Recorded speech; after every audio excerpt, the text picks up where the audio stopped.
নমস্কাৰ চৰকাৰী কৰ্মচাৰী আৰু পেঞ্চনাৰৰ কাৰণে নতুন বছৰৰ আৰম্ভণিতে কেইবাটাও ভাল খবৰ CTUৰ ফালৰ পৰা কৰ্মচাৰীৰ 18টা দাবী সম্বলিত এখন পত্ৰ বিত্ত মন্ত্ৰালয়লৈ প্ৰেৰণ কৰা হৈছে আপোনালোকে স্ক্ৰীনত নিশ্চয় দেখিছে to Shrimati Nirmala Sitharaman honourable ministry of finance আৰু বিষয়টো হৈছে the central trade union CTU's view point on issues to be considered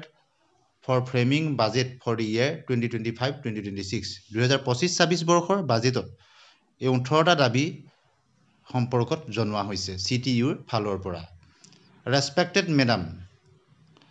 we the representatives of the well-catered the working class of the country গতিকে CTUৰ ফালৰ পৰা 18টা দাবী জনোৱা হৈছে কি দাবী ইয়াত উত্থাপন কৰা হৈছে সেই সম্পৰ্কত আপোনালোকক আমি জনাম ভিডিওটো স্কিপ নকৰাকৈ শেষলৈকে চাব আৰু এনে ধৰণৰ গুৰুত্বপূৰ্ণ খবৰৰ কাৰণে চেনেলটো সাবস্ক্ৰাইব কৰিবলৈ নাপাহৰিব গতিকে আপুনি নিশ্চয় দেখিছে 18টা দাবী ইয়াত সম্বলিত এখন স্মাৰক পত্ৰ প্ৰেৰণ কৰা হৈছে গতিকে প্ৰথম যেটো দাবী CTUৰ প্ৰথম পইণ্টটো হ'ল ৰিসোৰ্স মোবিলাইজেশন অৰ্থাৎ ৰিসোৰ্স মোবিলাইজেশনৰ ক্ষেত্ৰত দাবী জনোৱা হৈছে দি resource mobilisation has to be done by increasing the corporate tax, wealth tax and introducing inherent tax. গতিকে প্ৰথম দাবীটোই হৈছে ৰিসোৰ্স মোবিলাইজেশনৰ ক্ষেত্ৰত গতিকে GST কে আদি কৰি যিখিনি কৰা হৈছে আইটেম বিলাকত মেডিচিনকে আদি কৰি এই বিলাকৰ ক্ষেত্ৰত কিছু যে কনসিডাৰ কৰিবৰ কাৰণে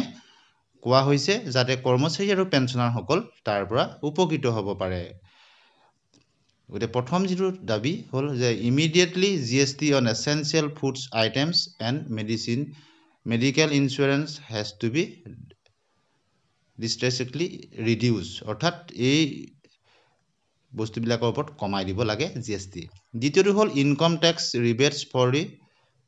salaried classes অৰ্থাৎ ইনকাম ট্যাক্সৰ ক্ষেত্ৰতো ৰিবেট দিবৰ কাৰণে salaried ক্লাছৰ ক্ষেত্ৰত অনুৰোধ জনোৱা হৈছে কৰ্মচাৰীসকলক যাতে সকাহ দিয়া হয় ইনকাম ট্যাক্সৰ পৰা তেওঁলোকক কিছু পৰিমাণে ৰেহাই দিয়া হয় আগন্তুক বাজেটত যাতে তাৰ ৰিফ্লেকশন এটা হয় সেইটো এটা গুৰুত্বপূৰ্ণ কথা তৃতীয়টো হৈছে social security fund social security ফাণ্ডৰ ক্ষেত্ৰতো কেন্দ্ৰীয় চৰকাৰে যাতে গুৰুত্বপূৰ্ণ ভূমিকা গ্ৰহণ কৰে আৰু চতুৰ্থ আটাইতকৈ ডাঙৰ হেতু হ'ল যে জবছ ক্ৰিয়েচন অৰ্থাৎ চৰকাৰী যিবিলাক খণ্ড আছে বিভাগ আছে তাত যাতে জব ক্ৰিয়েচন কৰা হয় যাতে ম্যাক্সিমাম নিবনুৱাই যাতে তাত নিয়োগ পায় আৰু পঞ্চমটো দাবী হ'ল NPS আৰু NPSৰ পৰিৱৰ্তে UPS কৰা হৈছে আৰু তাৰ লগতে কিছু তেওঁলোকৰ NPSত কিছু সংশোধন কৰিবৰ কাৰণে বা UPSৰ ক্ষেত্ৰতো কিছু সংশোধন কৰিবৰ কাৰণে ইয়াত দাবী জনোৱা হৈছে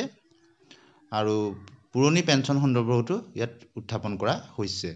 আৰু ষষ্ঠ দাবীটো হ'ল যে অষ্টম দৰমহা আয়োগ যাতে অতি সোনকালে গঠন কৰা হয় যেহেতু 1/1/2026ত 10 বছৰ সম্পূৰ্ণ হৈ যাব আৰু স্বাধীনোত্তৰ কালত প্ৰতি 10 বছৰৰ মূৰে মূৰে পে কমিশন বিলাক ৰিভিজন হৈছে গতিকে অতি সোনকালে যাতে নতুন পে কমিশনৰ সম্পৰ্কত কেন্দ্ৰীয় চৰকাৰে এই আগন্তুক বাজেটত সিদ্ধান্ত গ্ৰহণ কৰে তাৰ কাৰণেও স্মাৰক পত্ৰত দাবী জনোৱা হৈছে ই হ'ল এই দুটা গুৰুত্বপূৰ্ণ দাবী আৰু 8 নম্বৰটো হ'ল যে privatisation of PSUs and government sector must be stop আপোনালোকে জানে যে PSU বিলাকত আৰু গভৰ্ণমেণ্ট সেক্টৰ বিলাকত প্ৰাইভেটাইজেশ্যনৰ গুৰুত্ব হৈছে গতিকে প্ৰাইভেটাইজেশ্যনৰ হলনি যাতে গভৰ্ণমেণ্ট সেক্টৰতে থাকে তাৰ কাৰণেও দাবী জনোৱা হৈছে প্ৰাইভেটাইজেশ্যনক ইমান গুৰুত্ব দিয়াৰ পৰিৱৰ্তে যাতে চৰকাৰী আন্ডাৰটেকিং বা চৰকাৰী যিবিলাক সেক্টৰ আছে সেইবিলাকত যাতে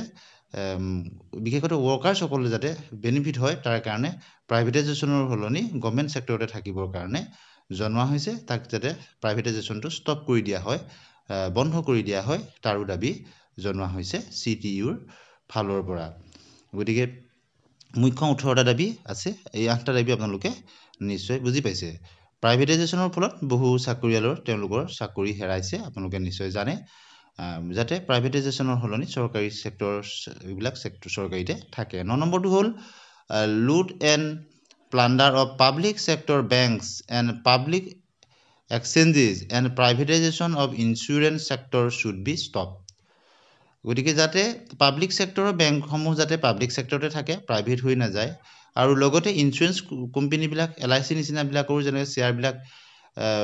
প্ৰাইভেট ছেক্টৰৰ লগত হেৰি কৰি পেলাই প্ৰাইভেটাইজেশ্যন কৰা হৈছে বহু ইঞ্চুৰেঞ্চ কোম্পানীও। এতিয়া সেইবিলাক যাতে চৰকাৰী যিবিলাক আছে ইঞ্চুৰেঞ্চ, সেইবিলাক চৰকাৰীতে যাতে থাকে, বেংকবিলাকো যাতে চৰকাৰী ছেক্টৰৰ বেংকবিলাক চৰকাৰীতে থাকে, আৰু তাৰ যি লুটপাট প্ৰাইভেট বেংকৰ সেইখিনি যাতে বন্ধ হয়। অন্য এটা হ'ল 10 নম্বৰ দাবীটো আপোনালোকে দেখিলে, ইয়াত কেইবাটাও কোৱা হৈছে প্ৰধানমন্ত্ৰী ৰোজগাৰ যোজনাকে আদি কৰি সেইখিনি যাতে ইমপ্লিমেণ্ট কৰা হয়। 11 নম্বৰ হ'ল ষ্টপ দি মুভ অফ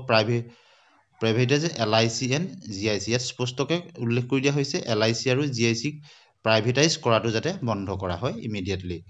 যিহেতু বহু চৰকাৰী কৰ্মচাৰী LIC আৰু GIC লগত জড়িত, তেওঁলোকৰ বহু আঁচনি থাকে, যদি তেনেদৰেই হ'লেও প্ৰাইভেট হৈ গ'লে বহুখিনি এক্সট্ৰা টেক্স দিবলগীয়া হয়। আৰু অন্য এটা দাবী হৈছে ছ'চিয়েল ছেক্টৰৰ ক্ষেত্ৰতো যাতে কিছু সংশোধন কৰা হয়, SC ST ক্ষেত্ৰতো বিশেষ গুৰুত্ব দিয়া হয়, বাজেটত অন্যান্য ধৰণৰ বিলাকৰ ক্ষেত্ৰতো যাতে ৰিজাৰ্ভবিলাকৰ লগতে জেনেৰেল ছেক্টৰৰ কাৰণেও যাতে কিছু সুবিধা দিয়া হয়, তাৰো দাবী জনোৱা হৈছে। 13 নম্বৰটো হ'ল যে ৰিভাম্পিং দি শ্ৰম সুবিধা এণ্ড সমাধান পৰ্টেল এজ পাৰ 102। শ্ৰম সুবিধা আৰু সেইখিনি ক্ষেত্ৰতো যাতে গুৰুত্বপূৰ্ণ ভূমিকা গ্ৰহণ কৰা হয়। আৰু 14 নম্বৰটো হৈছে যে প্ৰাইচ ৰাইজ, বস্তুৰ যে অত্যাধিক মূল্য বৃদ্ধি হৈছে, মুদ্ৰাস্ফীতি হৈছে, তাৰ ওপৰতো যাতে চৰকাৰে ব্যৱস্থা গ্ৰহণ কৰে ইমিডিয়েটলি। আৰু 15 নম্বৰ দাবীটো অতি গুৰুত্বপূৰ্ণ, স্কিম ৱৰ্কাৰৰ ক্ষেত্ৰত যেনে anganwadi, mid day meal worker, ASHA worker, ASHA Kiran, block facilitator, para teacher, others scheme workers, এইবিলাকক ৰেগুলাৰাইজ যাতে কৰা হয়, তেওঁলোকৰ চাকৰি যাতে স্কিমৰ পৰা নি তেওঁলোকক যাতে ৰেগুলাৰ কৰা হয়, তাৰো দাবী উত্থাপন কৰা হৈছে। ই এটা গুৰুত্বপূৰ্ণ দাবী। আৰু 8 নম্বৰটো হ'ল EPFৰ ক্ষেত্ৰতো কিছু সংশোধন অনাৰ ইয়াত দাবী জনোৱা হৈছে। EPFৰ যিসকল অধীনত পৰে তেওঁলোকৰো কিছু ইয়াত দাবী আছে, EPFৰ ক্ষেত্ৰতো কিছু যাতে সংশোধন কৰা হয়। গতিকে ই এটা গুৰুত্বপূৰ্ণ কথা। ESICৰ ক্ষেত্ৰতো strength and ESIC service to ensure quality service, ESICকো যাতে ষ্ট্ৰেংথেন কৰা হয়, শক্তিশালী কৰা হয়। আৰু MSPৰ ওপৰতো গুৰুত্ব দিয়া হৈছে, এনচিয়ৰ statutory minimum support price MSP for all the farm produce and as per recommendation of the Dr. MS Swaminathan Committee। MS Swaminathan Committee দ্বাৰা যাতে MSP প্ৰদান কৰা হয়, তাৰো দাবী জনোৱা হৈছে। গতিকে এই 18টা হ'ল মুখ্য দাবী। ইয়াত দেখিছে CITUৰ ফালৰ পৰা INTUS, AITUC, HMS, CITU, AUTUC, TUCC, SCWA, AIC, TU, UPF, UTUC, এই সকলোৰে ইয়াত দাবী সম্বলিত এখন স্মাৰকপত্ৰ। যদি 18টা মুখ্য দাবী যাতে অতি সোনকালে পূৰণ কৰা হয়, তাৰ দাবী জনোৱা হৈছে। আগন্তুক কেন্দ্ৰীয় চৰকাৰৰ যি ফেব্ৰুৱাৰী মাহৰ যিখন বাজেটত যাতে ইয়াৰ প্ৰতিফলন ঘটে,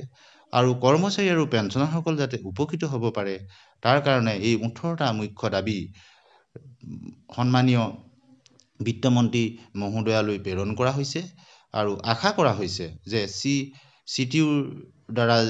যি এই 18টা দাবী প্ৰেৰণ কৰা হৈছে, তাক যাতে গুৰুত্ব সহকাৰে লৈ আগন্তুক বাজেটত ইয়াৰ প্ৰতিফলন হয়, আৰু লগে লগে এই দাবী সম্বলিত সকলো যাতে উপকৃত হ'ব পাৰে। শেষলৈকে চোৱাৰ কাৰণে